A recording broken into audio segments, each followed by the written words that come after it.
రక్షణ శక్తి మరింత బలోపేతం కానుంది. భారతదేశం తన రక్షణ శక్తిని మరింత బలోపేతం చేసేందుకు ఒక పెద్ద ముందడుగు వేసింది. మన రక్షణ శాస్త్రవేత్తలు అగ్ని-5 ఇంటర్ కాంటినెంటల్ బ్యాలిస్టిక్ మిసైల్ ద్వారా ఒక కొత్త బంకర్ బస్టర్ వెర్షన్ని అభివృద్ధి చేస్తున్నారు.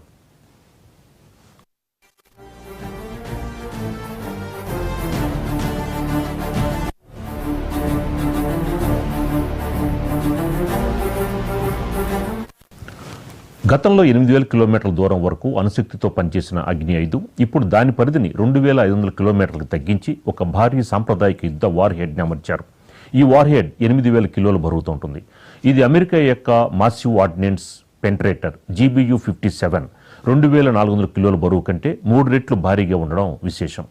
ఈ అగ్ని-5 బంకర్ బస్టర్ 100 మీటర్ల లోతున ఉన్న అంతర్గత గోడలను సైతం ధ్వంసం చేయగల సామర్థ్యాన్ని కలిగి ఉంది. ఇది GBU-57 యొక్క 60 మీటర్ల లోతు పరిమితిని మించిపోవడం ద్వారా తన సత్తాన్ని చాటుతోంది.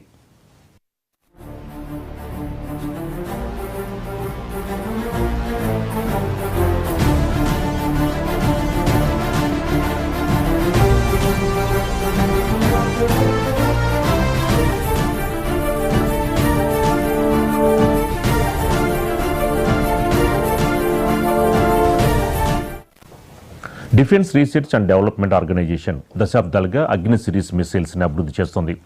అగ్ని-5 మల్టిపుల్ టార్గెట్ రీఎంట్రీ వెహికల్ సామర్థ్యంతో కూడిన ICBM. ఇది మునుపు చైనా వంటి దూర దేశాలు లక్ష్యంగా చేసుకుని అణు ఆయుధాలను మోసేందుకు రూపొందించబడింది.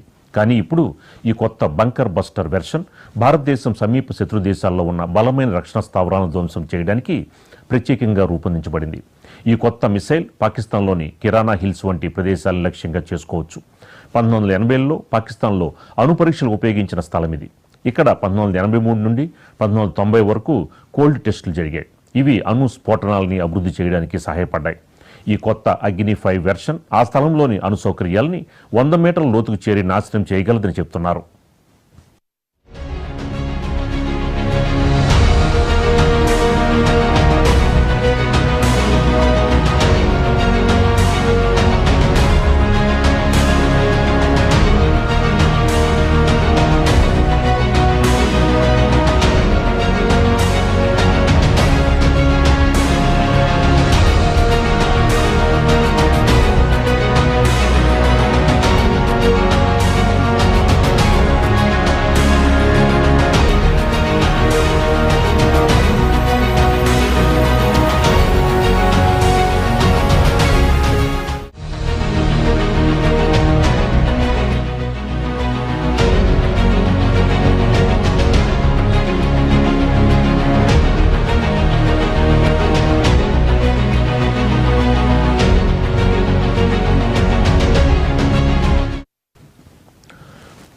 భారతదేశం తన రక్షణ ఆదాయాన్ని 2023లో 13% పెంచుకుని 72.6 బిలియన్ చేరుకుంది. ఇది సాంప్రదాయిక యుద్ధ శక్తిని బలోపేతం చేయడానికి మరియు సమీప ప్రాంతంలోని భద్రతా ముప్పును తగ్గించడానికి ఒక భాగంగా ఉంది. దీనికి సంబంధించి మనకి మరింత ఇన్ఫర్మేషన్ మా ఢిల్లీ కరెస్పాండెంట్ శిరీష్ అందిస్తారు. శిరీష్, ఏంటి అగ్ని-5 యొక్క స్పెషాలిటీస్ ఏంటి? మన భారత సైన్యానికి ఏ మేర ఉపయోగపడబోతోంది? ఇటీవల పాకిస్తాన్ తోటి ఘర్షణల నేపథ్యంలో భారతదేశం కూడా తన ఆయుధ సంపత్తిని ఆధునికీకరిస్తుంది.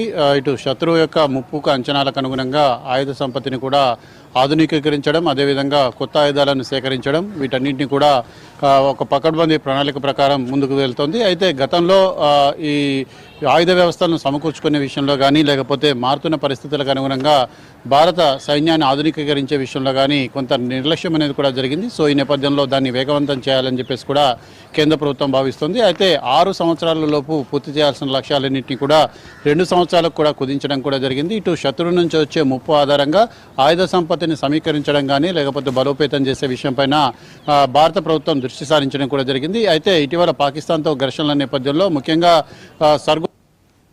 మిగిలిన వాటిపైన కూడా దాడులేంటి కూడా నిర్వహించారు. పాకిస్తాన్ ఆయుధ సంపత్తిని దాచినట్లుగా అనుమానిస్తున్న కైరానా హిల్స్ పైన కూడా భారత ప్రభుత్వం ఇటు బ్రహ్మోస్ క్షిపణులతో కూడా దాడులు చేసినట్లుగా కూడా వార్తలు వచ్చాయి.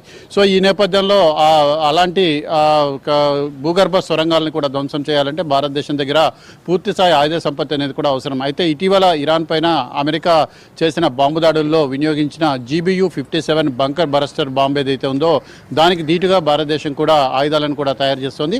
కానీ అటువంటి ఆయుధాలను కూడా మోహరించాలంటే దానికి సంబంధించి అత్యాధునిక యుద్ధ విమానాలంటే కూడా అవసరం. అంటే ఇప్పుడు అమెరికా దగ్గర ఉన్న B-2 స్పిరిట్ యుద్ధ విమానం ఒక్కొక్క దాని కాస్ట్ వచ్చేసి 17,000 కోట్లు.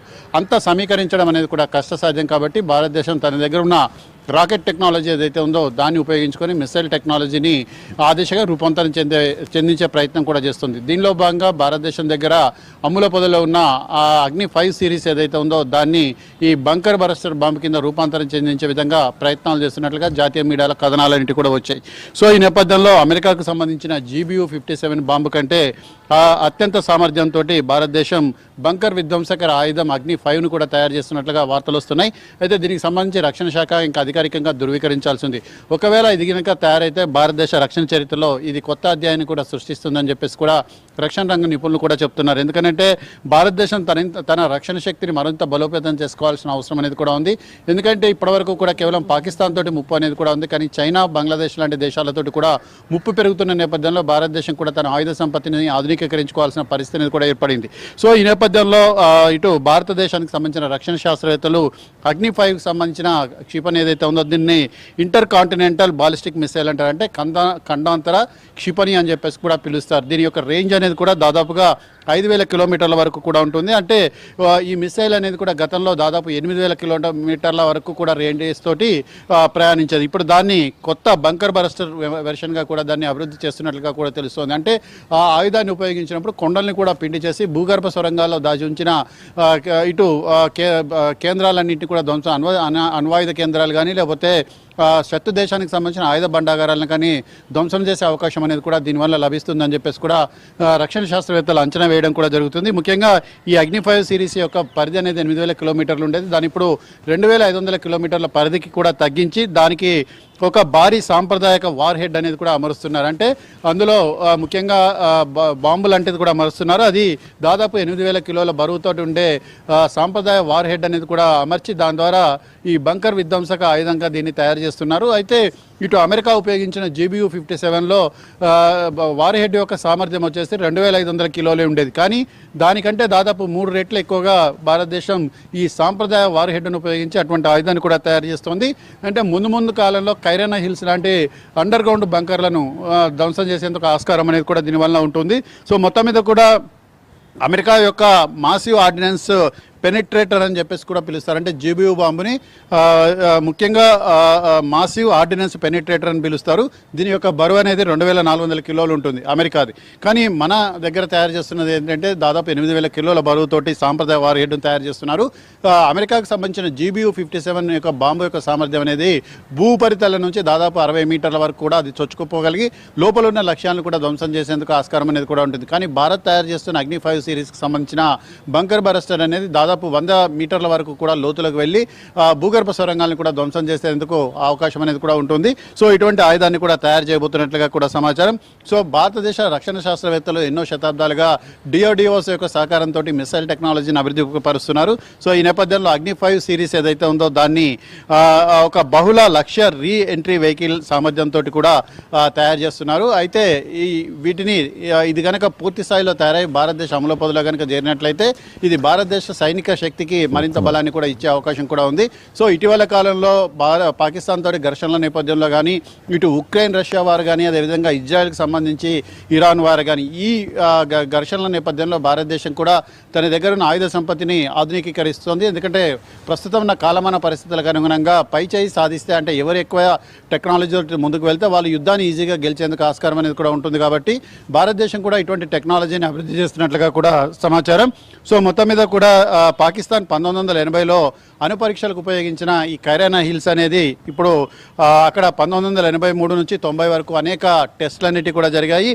తర్వాత దాన్ని ఒక అణ్వాయుధ నిల్వల కేంద్రంగా కూడా ఉపయోగిస్తున్నారన్న అనుమానం అనేది కూడా ఉంది.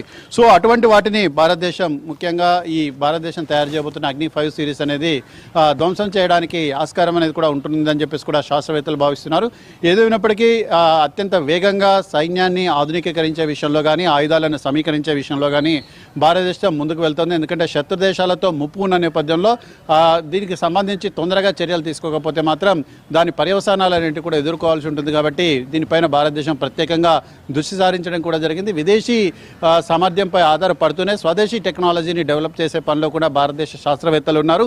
ఇటీవల కాలంలో స్వదేశీ తయారీ ఆయుధాలంటే కూడా చాలా హై పర్ఫార్మెన్స్ అనేటివి కూడా చూపించిన నేపథ్యంలో విదేశాలు కూడా ఆసక్తి చూపిస్తున్న నేపథ్యంలో భారతదేశం తన రక్షణ రంగంలో స్వావలంబన సాధించే ప్రోగ్రామ్ని అత్యంత వేగవంతంగా ముందుకు తీసుకువెళ్తోంది. సో ఇలాంటి ఆయుధాలంటే కూడా తయారైతే ప్రపంచంలో భారతదేశం పైచేయి సాధించేందుకు అవకాశం ఉంటుంది. విదేశాలపై ఆధారపడే సామర్థ్యం అనేది కూడా దీనివల్ల తగ్గుతుంది. Right, thank you Sirish.